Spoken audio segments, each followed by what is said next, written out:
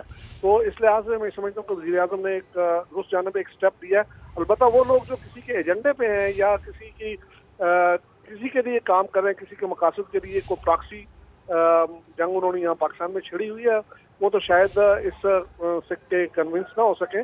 لیکن ادروائز میں یہ سمجھتا ہوں کہ یہ ایسے لوگ جو کسی ناراضگی یا کسی غلط فہمی کی وجہ سے دور ہوئے ہیں یا انہوں نے ہتھیار اٹھائے ہوئے ہیں، ان کے لیے ان کو ایک موقع دینا بڑا ضروری ہے اور ان کی گریوینسز جو ہیں ان کو بھی ایڈریس کیا جانا چاہیے. اور ویسے بھی جب بلوچستان میں ترقی کا عمل آگے بڑھے گا تو پھر شاید ان کا موقف جو ہے وہ اتنا مضبوط نہیں رہے گا کہ عوام سے ان کو کوئی تائید مل سکے، اور اس کے نتیجے میں اگر وہ واپسی کا راستہ ان کو دے دیا جائے اور وہ واپس آ جائیں تو یہ پاکستان کے بہترین مفاد میں ہے. اپنے پاکستان کے بہترین مفاد میں ہوگا. خالد صاحب ہمارے ساتھ ہی رہیے گا. اس وقت ہمیں امجد شعیب صاحب جوائن کر چکے ہیں. امجد شعیب صاحب، آپ سے جاننا چاہیں گے کیا سمجھتے ہیں بلوچستان سے متعلق پہلے بھی سیاسی قائدین نے کافی اہم اقدامات کیے، اس بار پاکستان کے پاس کیا آپشن ہے بلوچستان کو لے کر؟ بسم اللہ الرحمن الرحیم. دیکھیے، اس کی ایک تاریخ ہے. یہ بہت دفعہ یہاں پہ انسرجنسی بلوچستان میں ہو چکی اور ہر دفعہ پھر بعد میں مذاکرات ہوئے، جو قیدی ان کو چھوڑ دیا گیا اور پھر کچھ عرصے کے بعد سال 2 سال 3 سال پھر شروع ہو جاتا ہے. اور یہ شروع اسی لیے ہوتا ہے کہ یہ یہاں پہ نظام کا مسئلہ ہے، سرداری نظام ہے. سردار باہر کسی اور کے ہتھے چڑھ جاتے ہیں، ان کے اپنے مفادات ہیں، وہ وہاں پہ کوئی ڈیولپمنٹ ورک وغیرہ وہ اتنا نہیں ہونے دیتے. پرائیویٹ جیلیں بنائی ہوئی ہیں لوگوں نے. تو یہ جو ہمارے پرائم منسٹر بات کر رہے ہیں، یہ مسئلہ اتنا سادہ ہے نہیں. یہ حکومت کی رٹ نہیں ہے ان علاقوں میں. آپ اگر دیکھیں تو بلوچستان کا علاقہ جو ہے یہ اے اور بی ایریا میں تقسیم ہے اور تقریباً 7-8% ایریا جو ہے وہ اے ایریا ہے جہاں پہ ہماری پولیس، تھانے اور رٹ موجود ہے. باقی جو علاقہ ہے وہ ٹرائبل ہے، وہ اس میں تو وہ بی ایریا کہلاتا ہے. وہاں پہ آپ کے یہ باقی کا سسٹم نظام نہیں ہے. وہاں سردار کنٹرول کرتے ہیں. آپ لیویز کے ذریعے کام کرتے ہیں. لیویز آپ بناتے ہیں وہاں پہ، سردار اپنے لوگوں کو بھرتی کرتے ہیں، آپ تنخواہ دیتے ہیں، وہ انہی کے ہاتھوں، سرداروں کے ہاتھوں ان کو پیمنٹس ہوتی ہیں. تو یہ آج آپ کے ساتھ اگر بات چیت کر بھی لیں تو کل کو پھر کوئی بھارت پیسے زیادہ دے دے گا، کوئی ایران سے مل جائیں گے، کہیں اور پیسہ ملے گا، پھر شروع ہو جائیں گے. یہ اس کا حل نہیں ہے. یہ سوچ سمجھ کے قدم اٹھانا چاہیے اگر بات چیت کرنی ہے. دوسرا اس کا پہلو یہ ہے کہ پچھلے کئی سالوں سے، جو پچھلے تقریباً 2005 میں یہ کام شروع ہوا اور اب اس کو آپ کہہ لیجیے 16 سال ہو چلے ہیں، تو جتنی انہوں نے یہاں پہ دہشت گردی کی ہے، جن لوگوں کے عزیز و اقارب مارے گئے ہیں، بڑے قریبی، ان کا ری ایکشن بھی دیکھنا چاہیے. وہ یہ تھا کہ جب پچھلے دنوں ہماری پولیٹیکل لیڈرشپ نے... شعیب صاحب، آپ کا پوائنٹ بھی اپنی جگہ ہے، لیکن اب صورتحال چونکہ تھوڑی سی منفرد ہے، گوادر پاکستان کا فوکل پوائنٹ بننے جا رہا ہے. وزیر اعظم خود یہ کہہ رہے ہیں اور لازمی بات ہے کہ یہاں سے جڑا فائدہ پورے ملک کا فائدہ ہے، تو حکومت بہتر اقدامات بھی اس حوالے سے کرے گی. آپ نے وقت دیا، آپ کا شکریہ. خالد عظیم صاحب، آپ بھی ہمارے ساتھ تھے، آپ کا بھی شکریہ. وزیر اعظم عمران خان نے اپنے خطاب کے دوران بلوچستان کے حوالے سے ایک بڑا بیان دیا ہے. وزیر اعظم نے کیا کہا، آپ کو ایک بار پھر سے سنواتے ہیں. بلوچستان جب اٹھے گا، جب بلوچستان میں امن ہوگا، جب بلوچستان کے لوگ یہ سمجھیں گے کہ یہ ہمارا بھی پاکستان ہے، یہ پاکستان، اس کے لیے ہمیں بھی لڑ مرنا چاہیے، کیونکہ یہ پاکستان ہمارا بھی سوچتا ہے. ہماری بنیادی ضروریات کا یہ پاکستان سوچتا ہے، ہماری مشکلوں کا یہ سوچتا ہے. تو تب بلوچستان کے لوگوں کو کبھی فکر نہیں ہمیں ہونی چاہیے تھی کہ انسرجنٹس آ گئے ہیں یا یہ جو تحریک میں لگے ہوئے ہیں. میں ویسے سوچ رہا ہوں ان سے بھی بات کرنے کا کہ یہ ہو سکتا ہے کہ ان کو پرانے زمانے میں رنجے ہوں اور استعمال بھی ہوں دوسرے ملکوں سے ہندوستان ان کو استعمال کرے انتشار پھیلانے کے لیے، لیکن اب تو وہ نہیں ہے حالات. کے بعد آپ کو یہ بتائیں کہ سابق وزیر اعظم شاہد خاقان عباسی نے سما کو تہلکہ خیز انٹرویو میں یہ کہا کہ شہباز شریف کو پاؤں پکڑنے کی بات کھلے عام نہیں کرنی چاہیے تھی. بہت سارے سچ بولنے والے نہیں ہوتے ہیں. بولے اسٹیبلشمنٹ کے پاس اب عمران خان کے علاوہ کوئی چوائس نہیں ہے. اسٹیبلشمنٹ نے نواز شریف کی حکومت گرائی اور عمران خان کی بچا رہی ہے. ایئر کے باوجود حکومتیں جاتی رہی ہیں. کون سی گئی؟ میاں صاحب کی دور جی وہ تو اسٹیبلشمنٹ کا رول ہے نا، وہ پارلیمنٹ کے اندر سے تو نہیں ہوا. آج اسٹیبلشمنٹ ہاتھ ہٹا دے، یہ حکومت تو برتری لوز کر چکی. جب ان کے پاس چوائسیز ہوتی ہیں تو وہ حکومت کے خلاف بھی ہو سکتے ہیں، حکومت کے ساتھ بھی ہو سکتے ہیں. آج چوائس نہیں ہے. آج سودا ہے، خریدنے والا کوئی نہیں. ہم چوائس بننا نہیں چاہتے، ہم سودا کر کے اقتدار میں نہیں آنا چاہتے. میری جماعت میں کوئی اختلاف رائے ہے تو میں اس کو حل کر لوں گا، وہ میرا مسئلہ ہے. اگر رانا تنویر صاحب کو کلیئرٹی نہیں ہے، میں حاضر ہوں، میں ان کی پارٹی کا سینئر وائس پریزیڈنٹ ہوں، میرے وزیر بھی نہیں ہیں، مجھ سے پوچھ لیں. شہباز صاحب جذبات میں انہوں نے ٹی وی پر وہ بات کر دی جو شاید ہمیں پبلکلی نہیں کرنی چاہیے تھی. جھوٹ تو بولنا نہیں چاہیے، لیکن سارا سچ بولنا بھی لازمی نہیں ہوتا. سچ بالکل بولنا چاہیے، لیکن بہت سی باتیں پبلکلی نہیں کرنی چاہیے. انہوں نے اس کو بہتر سمجھا. شہباز صاحب کی طرف سے ہاتھ جوڑتا ہوں آپ کو کہ ان سے غلطی ہو گئی ہے، اس بات کو چھوڑیں. نیو یارک میں جائیداد کیسے بنائی، خبر کی تفصیل کچھ دیر. نون لیگ کا بیانیہ ہے یا کوئی معمہ؟ کون سمجھا ہے، کون سمجھائے گا؟ پارٹی کے سینئر رہنما الجھنے لگے. شاہد خاقان نے رانا تنویر کو بیانیہ سمجھانے کی پیشکش کر دی. رانا تنویر نے کیا جواب دیا، آئیے دیکھتے ہیں.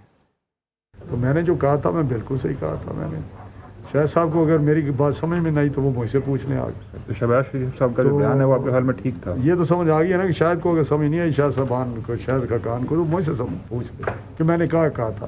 ان کو سمجھ آ جائے گی بڑی اچھی طرح. تو میاں شہباز شریف نے جو بیان دیا تھا وہ درست؟ شہباز صاحب کا جو میں سمجھتا ہوں انہوں نے احتراماً بات کی تھی ان کا، کیونکہ وہ بھائیوں کی طرح ان کا مسئلہ ہے. ایک بھائیوں نہیں مطلب باپ کی طرح ان کو سمجھتے ہیں، بے حد احترام کرتے ہیں. وہ سمجھتے ہیں کہ اگر کوئی چیز ایسی ہوئی تو وہ میرا حال وہ ایک سمبولک بات انہوں نے کی. اگر شاید کوئی اس کی بھی سمجھ نہیں آئی تو سمجھنا چاہیے. معاون خصوصی پنجاب فردوس عاشق اوان نے جلوسوں میں اسٹیبلشمنٹ کو تانے دینے والے مخالفین کو لاہور کا ٹھگ بدماش قرار دے دیا. کہنے لگی جلسوں میں تانے دیتے ہیں، بند کمروں میں پاؤں پکڑ لیتے ہیں. پہلی دفعہ امپائر نیوٹرل ہے. نون اور شین لیگ کی کھینچا تانی سے پی ٹی آئی کا کوئی لینا دینا نہیں. لاہوری ٹھگ اور جو بدماش ہوتے ہیں ان کا سٹائل کیا ہوتا ہے کہ وہ پبلکلی گریبان پکڑتے ہیں اور اندر بند کمرے میں پاؤں پکڑتے ہیں. تو یہ جس اسٹیبلشمنٹ کو تانے دے رہے ہیں اس اسٹیبلشمنٹ کا یہ آج بھی اندر پاؤں پکڑ رہے ہیں اور باہر جلسوں میں اور میڈیا کی سکرین پہ گریبان پکڑتے نظر آتے ہیں. پہلی دفعہ ہے کہ امپائر جو ہے وہ نیوٹرل ہے اور نیوٹرل امپائر کی نگرانی میں میچ کھیلنا اپوزیشن کا وتیرہ نہیں ہے. خاص طور پہ پی ایم ایل این نے آج تک جو ہے میچ فکس کر کے کھیلے ہیں. تو اصل مسئلہ یہ ہے کہ امپائر جو ہے وہ نیوٹرل کیوں ہے. نون اور شین کے اندر جو کھینچا تانی ہے وہ کچے دھاگے سے بندھی ہوئی ہے. یہ جو میچ ہے ان دونوں گروپوں کے درمیان حکومت کا اس سے کوئی لینا دینا نہیں. آزاد کشمیر کے عوام کی طاقت سے حکومت بنائیں گے، چور دروازے سے اقتدار میں آنے پر یقین نہیں رکھتے. بلاول بھٹو کا آزاد کشمیر کے جلسے میں متوالوں اور تبدیلی سرکار پروار. کہا جیالے مودی کی آنکھوں میں آنکھیں ڈال کر بات کرتے ہیں، نہ اسے اپنی شادیوں میں بلاتے ہیں اور نہ ہی اس کی انتخابی کامیابی کے لیے دعا کرتے ہیں. آزاد کشمیر کے عوام اسلام آباد اور مظفر آباد میں کٹ پتلی حکومت نہیں چاہتے. ہم آزاد کشمیر کے عوام کے طاقت پہ حکومت بنائیں گے.